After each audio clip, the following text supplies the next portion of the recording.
안녕하십니까. 한반도 안보전략연구원 오영현입니다.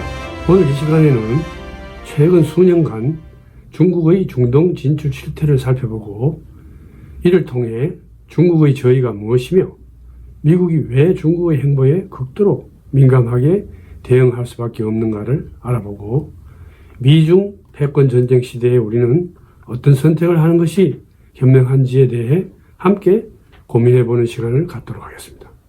일부에서는 미국 중동 전략의 판단 오류와 중국의 중동 진출 전략인 1대1로 파키스탄 경제 회랑, 진주 먹거리 전략, 지부티 해군기지 건설 등에 대해 알아보고 2부에서는 중국의 중동 국가들에 대한 개별 협력 강화 실태, 향후 전망에 대해 살펴보는 시간을 갖도록 하겠습니다. 먼저 미국의 판단 오류입니다. 닉슨에서 오바마 대통령에 이르기까지 세계화가 중국을 친절하고 온화한 공산주의 세력이 될 것으로 생각했고 미국의 정책 결정자들은 오랫동안 중동에서 미국과 중국의 목표는 대체로 상호 보완적이라고 가정해 왔습니다. 중국의 중동 전략은 석유와 가스에 특히 중점을 둔 경제적 이익에 의해 주도된다. 중국은 중동에서의 외교나 안보 활동을 심화시키는 데는 관심이 없는 것 같다는 것이 지배적인 견해가 된 것이죠. 즉, 중국은 정치적, 군사적 갈등에 중립적인 입장을 취하며 중국의 시장 접근을 제한할지도 모를 적을 만들거나 편을 들지 않는다고 생각한 것이죠. 그런데 중국은 다른 어느 지역보다도 실질적인 이익과 관심을 가지고 무자비한 결의로 중동에서 전진하고 있었죠. 중동에서 미국을 쫓아내는데 적극적인 역할을 하고 있었고 이를 미국의 전략 공동체들이 간과하고 있었습니다.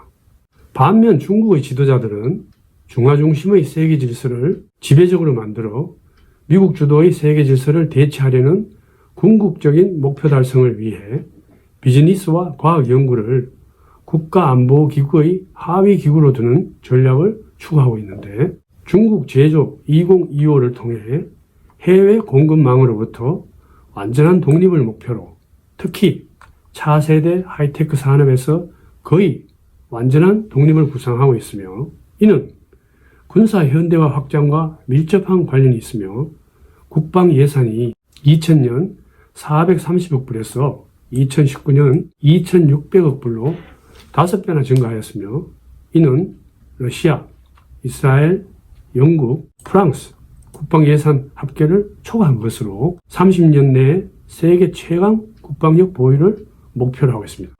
정치적으로는 중국 공산당 일당 국가를 보다 환대하게 만들기 위해 전위 조직을 활용 해외 거주 중국인 커뮤니티를 조직하고 그들을 베이징의 목표를 지원하는 데 동원하고 있으며 중국 주재 외국 기업들에게 중국 이념을 주입토록 하고 중국 기업, 연구기관, 대학들이 서구기관 및 기업에 침투하도록 교묘히 활용하고 있습니다.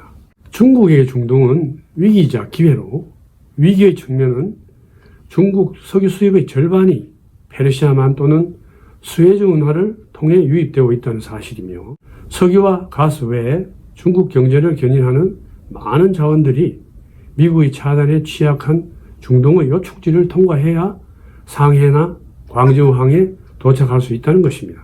기회의 측면은 이스라엘과 같은 인공지능 분야 글로벌 리더이자 사이버 분야와 차세대 무기 보유 국가의 협력은 미국의 군산 복합체 능력을 이해하는 데 도움이 될 뿐 아니라 중국 제조 2025 목표 달성에 필수적인 역할이 기대되고 중동을 지배하는 세력이 세계를 지배한다는 지경학적 전략을 중시한다는 것입니다. 중국의 중동 전략은 미국과 무장 전투에서 이기려는 게 아니라 중국의 미국 동맹국들을 2차 대전 당시 소련의 핀란드화처럼 중국에 대한 경계를 낮추고 미국에 대한 신뢰를 지속적으로 잠식시키는 것이며 미국과 동급의 무기 체계를 갖추는 것이 아니라 미국을 지역에서 믿을 수 없는 동맹국으로 만들어 나가며 러시아와 이란의 지역 안정화를 활용 미국의 영향력을 약화시키고 지역에서 미국을 떠나도록 하여 이 자리를 중국이 대체하자는 것입니다. 이란이 지원하는 이라크 민병대, 시리아 내전에 개입하고 있는 러시아, 이란 정권 유지와 군사력 지탱 등을 통해 미군의 철수 등 미국의 위상을 실추시키는 전략을 지속 전개하겠다는 것입니다. 또한 이스라엘, 사우디도 이란 문제를 중국을 통해 해결하도록 유도하고 일본, 대만, 한국에게는 미국이 중동에서 쇠락하고 있고 중국은 상승하고 있다는 분명한 메시지를 지속 전달하고자 하며 UN 평화유지군 활동에도 깊숙이 참여, 자국 투자 해외 자산 보호 활동에 매진하는 것입니다. 2016년 시진핑의 사우디, 이집트, 이란 등 중동 순방을 계기로 중국은 이를 중동 진출의 획기적인 이정표로 만들었는데 중국 외교부는 아랍 정책 보고서를 발간하여 정치, 경제, 사회, 문화, 농업 및 군사 분야 지원과 합동 군사 훈련도 명시하였습니다.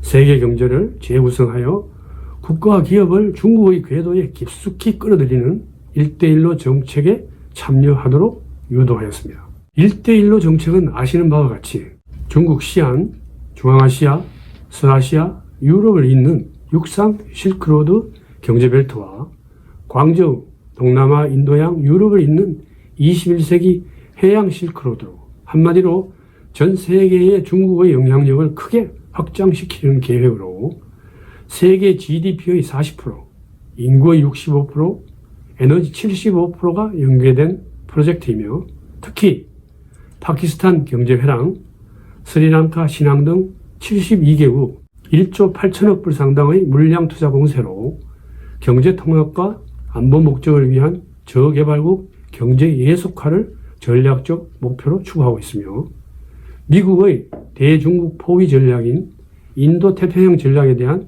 대응 전략으로도 볼 수 있습니다.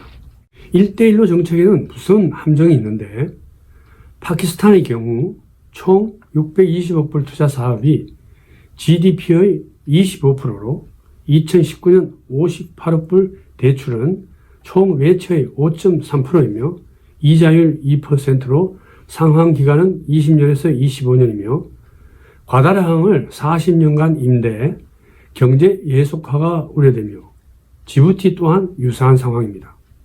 현재까지 중국 은행들의 대출 금액이 3,400억 불로 차이니즈 뱅크가 37개국 400개 프로젝트에 1,100억 불을, 차이니즈 커머셜 뱅크가 212개 프로젝트에 670억 불을 각각 대출하였는데 중국 은행의 금고가 고갈 상태로 중국 개발 수출입은행 대출 차관이 2016년 750불에서 2019년 40억 불로 급감하였고 1대1로 연계 586개 중국 은행 및 금융사 보유고가 위험 경고를 받은 상태입니다. 방글라데시, 아프간, 나이지리아 등은 부채덫에 걸려 일부 사업이 현재 중단되고 있으며 키르기즈스탄, 몽골, 라오스, 몰디브 등 부채로 위험한 상황이며 스리랑카, 한반도타 항구는 거의 식민지화되어 중국 선박이 핵물질을 운송하고 정박하여도 대응하지 못하고 있는 실정입니다. 파키스탄 경제회랑은 파키스탄을 통해 인도양으로 가는 새로운 경로를 발굴한 것으로 과다르항에서 위구르 심장부 신장까지 고속도로, 철도, 파이프라인을 건설하는 수십억 달러 규모의 인프라 투자 사업으로 신장 위구르에 대한 가혹한 통제는 유전을 비롯한 중국 자원의 30%가 매장되어 있고 파키스탄 경제회랑 프로젝트와 관련되어 있기 때문입니다. 그림을 보면 중동 원유를 과다르항까지 운송하여 과다르 신장 간 파이프라인을 통해 육로 이동 후 중국 동북부로 공급 시 수송 거리가 페르시아만에서 중국까지 5,000해리인데 비해 페르시아만에서 과다르까지는 600해리에 불과 수송 거리를 거의 10배 가까이 단축시킬 수 있으며 에너지 운송에 획기적인 전기를 마련할 수 있습니다. 또한 인도를 향한 군사 동맹의 성격을 띠어서 석유, 천연가스, 기타 원자재의 환적 허브 역할도 할 수 있으며 파키스탄의 발전소와 주요 고속도로의 업그레이드 및 10억 달러의 항구 확장은 중국의 대파키스탄 정치적 방벽 목적도 병행되고 있습니다. 40년 계약을 맺은 중국 국영회사가 관리하는 과다르 항의 원격 항구에 대한 중국 해군의 미래 접근을 제공하는 군사적 의도도 다분히 내포하고 있습니다.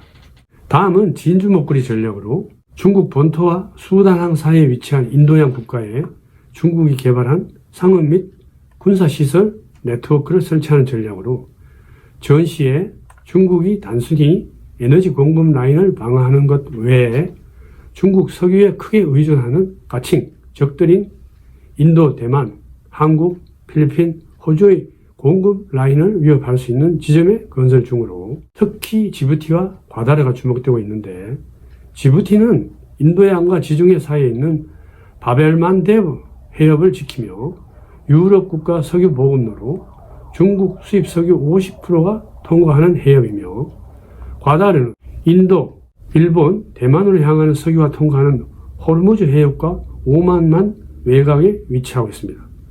중국이 2개 요충지 장악 시 양 해협에 대한 지배력이 절대적이며 10년 내 함정수 건조 능력이 미국을 추월하는 것으로 나타나고 있습니다. 또한 2017년 중국군 최초로 지부티에 해군 기지를 건설하였는데, 지부티는 아덴만에서 홍해와 수에즈 운하로 가는 통로를 보호하는 바벨만데브 해협의 남단 끝에 위치하고 있으며, 동해협은 세계 물동량의 20%, 중국 수입 석유 50%가 통과하는 요충지로 36만 4천 평방미터의 기지는 미국 군사기지에서 15km 지점에 위치하고 있으며 2천만 불의 10년간 조차 중으로 향후 10년간 추가 조차 예정이다. 이며 무기 저장, 헬기 유지 보수 등으로 중국군 주둔지 역할을 하고 있으며 예멘과 18마일 거리에 위치하고 있어 이란이 지원하는 후티 반군에게도 후광이 될 수 있습니다. 2008년 다국 접근의 아덴만 해적 소탕 작전에 중국 해군 사상 최초로 참여, 이후 현재는 책임 있는 당사자 역할도 수행하고 있습니다. 현재 1대1로와 진주 목걸이 전략들은 곳곳에서 난관에 봉착하고 있는데, 최근 파키스탄 벨루치스탄 호텔 폭발 사건은 파키스탄 주재 중국 대사를 겨냥한 사건으로 파키스탄에서 신장 위그르한 고속도로 건설 구간에 포함된 벨루치스탄 지역 탈레반이 일으킨 테러로 사업 진행에 차질이 발생하는 등 파키스탄 내부에서도 반발이 심하며, 파키스탄은 400억 불의 부채로 2019년에 IMF로부터 구제금융을 받은 바 있습니다. 또한 스리랑카 한반토다 항구 건설 작업은 중국이 99년 운영권을 획득하여 사실상 경제 식민화하여 중국 선박들이 핵물질을 환적하는 등 국제법을 위반하고 있으나 스리랑카 측의 검색 요구를 무시하는 등 위험 수위를 넘고 있습니다. 우리는 중동 국가들과 우호적인 관계를 유지하고 있습니다. 국익을 위해 어떤 선택을 하는 것이 현명한 것인지 함께 고민해 보도록 합시다. 오늘은 여기까지 하겠습니다. 감사합니다.